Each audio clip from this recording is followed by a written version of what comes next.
হরে কৃষ্ণ কৃষ্ণ কৃষ্ণ হরে হরে, হরে রাম রাম রাম হরে হরে।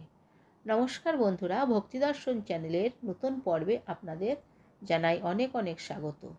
বন্ধুরা, আপনারা কেমন আছেন? আশা করছি আপনারা ভালো ও সুস্থ আছেন। আজকের পর্বের বিষয় হলো 2024 সালের 1431 বঙ্গাব্দের ভাদ্র মাসের শুক্লপক্ষের একাদশী পার্শ্ব পরিবর্তনী একাদশীর পূর্ণাঙ্গ সময়সূচি। একাদশী তিথি কবে লাগবে, কবে ছাড়বে ও একাদশী ব্রত পালনের সময়। এছাড়াও জানবো পার্শ্ব পরিবর্তনী একাদশীর পুণ্য পবিত্র ব্রতকথা, ব্রত মাহাত্ম্য। সবটাই জানবো আজকের এই পর্বে। ভিডিওটি সম্পূর্ণ দেখার অনুরোধ রইল। তার আগে বন্ধুরা, আপনাদের কাছে অনুরোধ, যারা এখনও ভক্তিদর্শন চ্যানেলটিকে সাবস্ক্রাইব করেননি তারা চ্যানেলটিকে সাবস্ক্রাইব করে পাশে থাকা অল নোটিফিকেশনে ক্লিক করে দেবেন পরবর্তী ভিডিও পাওয়ার জন্য। আর ভিডিওটিতে একটি লাইক ও শেয়ার করতে ভুলবেন না। এবার আসছি মূল বিষয়ে। পার্শ্ব পরিবর্তনী একাদশীর পুণ্য পবিত্র ব্রতকথা, ব্রত মাহাত্ম্য। ব্রহ্ম বৈবর্ত পুরাণে ভাদ্র মাসের শুক্লপক্ষের একাদশী পার্শ্ব পরিবর্তনী একাদশীর মাহাত্ম্য যুধিষ্ঠির শ্রীকৃষ্ণ সংবাদে এই রকম বলা হয়েছে। মহারাজ যুধিষ্ঠির জিজ্ঞাসা করলেন, হে কৃষ্ণ, ভাদ্র মাসের শুক্লপক্ষের একাদশীর নাম কি? এই ব্রত পালনের বিধি কি?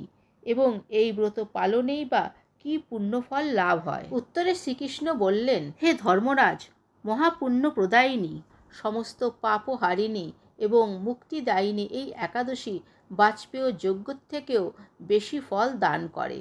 যে ব্যক্তি এই তিথিতে ভক্তি সহকারে ভগবান শ্রী বামদেবের পূজা করেন তিনি ত্রিলোকে পূজিত হন। পদ্মফুলে পদ্মলোচন শ্রী বিষ্ণুর অর্চনকারী বিষ্ণুলোক প্রাপ্ত হন।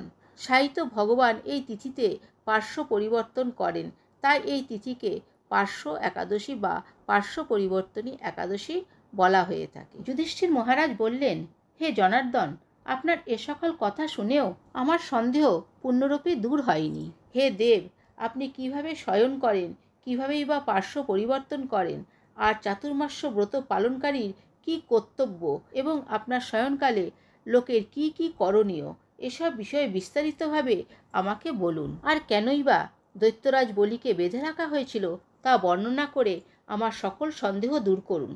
শ্রীকৃষ্ণ বললেন, হে রাজন, দৈত্যকুলে আবির্ভূত প্রহ্লাদ মহারাজের পৌত্র বলি আমার অতি প্রিয় ভক্ত ছিল। সে আমার সন্তুষ্টি বিধানের জন্য গোব্রাহ্মণ পূজা ও যজ্ঞাদি ব্রত সম্পাদন করত, কিন্তু ইন্দ্রের প্রতি বিদ্বেষবশত সকল দেবলোক সে জয় করে নেয়।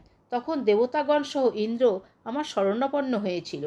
তাদের প্রার্থনায় আমি ব্রাহ্মণ বালক বেশে বামন রূপে বলি মহারাজের যজ্ঞস্থলে উপস্থিত হলাম।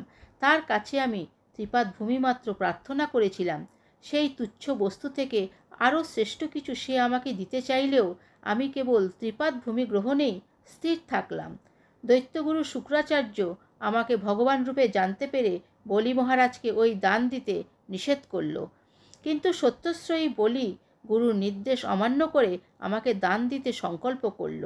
তখন আমি এক পদে নিচের সপ্তলোক, আরেক পদে উপরের সপ্তভুবন অধিকার করে নিলাম। পুনরায় তৃতীয় পদের স্থান চাইলে সে তার মাথা পেতে দিল। আমি তার মস্তকে তৃতীয় পদ স্থাপন করলাম। তার আচরণে সন্তুষ্ট হয়ে আমি সর্বদা তার কাছে বাস করার প্রতিশ্রুতি দিলাম। ভাদ্র মাসের শুক্লপক্ষের একাদশীতে ভগবান শ্রী বামনদেবের এক মূর্তি বলি মহারাজের আশ্রমে স্থাপিত হয়। দ্বিতীয় মূর্তি ক্ষীরসাগরের অনন্তদেবের কোলে শয়ন একাদশী থেকে উত্থান একাদশী পর্যন্ত 4 মাস শয়ন অবস্থায় থাকেন। এই 4 মাস যে ব্যক্তি নির্দিষ্ট নিয়ম, ব্রত বা জপ তপ ব্যতীত দিন যাপন করে সেই মহামূর্খ জীবিত থাকলেও তাকে মৃত বলে জানবে। শ্রাবণ মাসে শাক, ভাদ্র মাসে দই, আশ্বিনে দুধ, কার্তিক মাসে মাসকলাই বর্জন করে এই 4 মাস শ্রীকৃষ্ণের আরাধনা করতে হয়। প্রতিটি একাদশী ব্রত যথাযথ পালন করতে হয়। সাহিত্য ভগবান পার্শ্ব পরিবর্তন করেন বলেই এই একাদশী মহাপুণ্য ও সকল অভীষ্ট প্রদাতা। এই একাদশী ব্রত পালনে 1,000 অশ্বমেধ যজ্ঞের ফল পাওয়া যায়। এবার জানব 2024 সালের 1431 বঙ্গাব্দের পার্শ্ব পরিবর্তনী একাদশীর পূর্ণাঙ্গ সময়সূচি। একাদশী তিথি শুরু হচ্ছে 13ই সেপ্টেম্বর 2024, বাংলার 27শে ভাদ্র 1431 শুক্রবার সন্ধে 5:39 আর একাদশী তিথি সমাপ্ত হবে 14ই সেপ্টেম্বর 2024, বাংলার 28শে ভাদ্র 1431 শনিবার বিকেল 4:43 33 2024 সালে 1431 বঙ্গাব্দের পার্শ্ব পরিবর্তনী একাদশীর ব্রত উপবাস পালন করা হবে 14 সেপ্টেম্বর 2024 বাংলার 28 ভাদ্র 1431 শনিবার। পার্শ্ব পরিবর্তনী একাদশীর পালনের সময় হল 15 সেপ্টেম্বর 2024 বাংলার 29 ভাদ্র 1431 রবিবার সকাল 7টা 21 মিনিটের পর থেকে সকাল 11টা 31 মিনিটের মধ্যে। দুপুর 3টে 2 মিনিটের মধ্যে গোস্বামী মতে শ্রাবণা দ্বাদশী ব্রতের উপবাস ও বিজয়া মহা দ্বাদশী ব্রতের উপবাস। গোস্বামী মতে বামন দ্বাদশী ব্রত, শ্রী শ্রী বামন জয়ন্তী, শ্রী শ্রী বামনদেবের আবির্ভাব, বামনদেবের অর্চনা এবং অর্চনান্তে পারণ ও পারণান্তে গঙ্গা স্নান। তো বন্ধুরা, আজকের ভিডিওটি এই পর্যন্তই। আশা করছি ভিডিওটি আপনাদের ভালো লেগে থাকবে। ভিডিওটি ভালো লাগলে ভক্তি দর্শন চ্যানেলকে সাবস্ক্রাইব করে সঙ্গে থাকুন। ভালো থাকবেন, সুস্থ থাকবেন। ধন্যবাদ।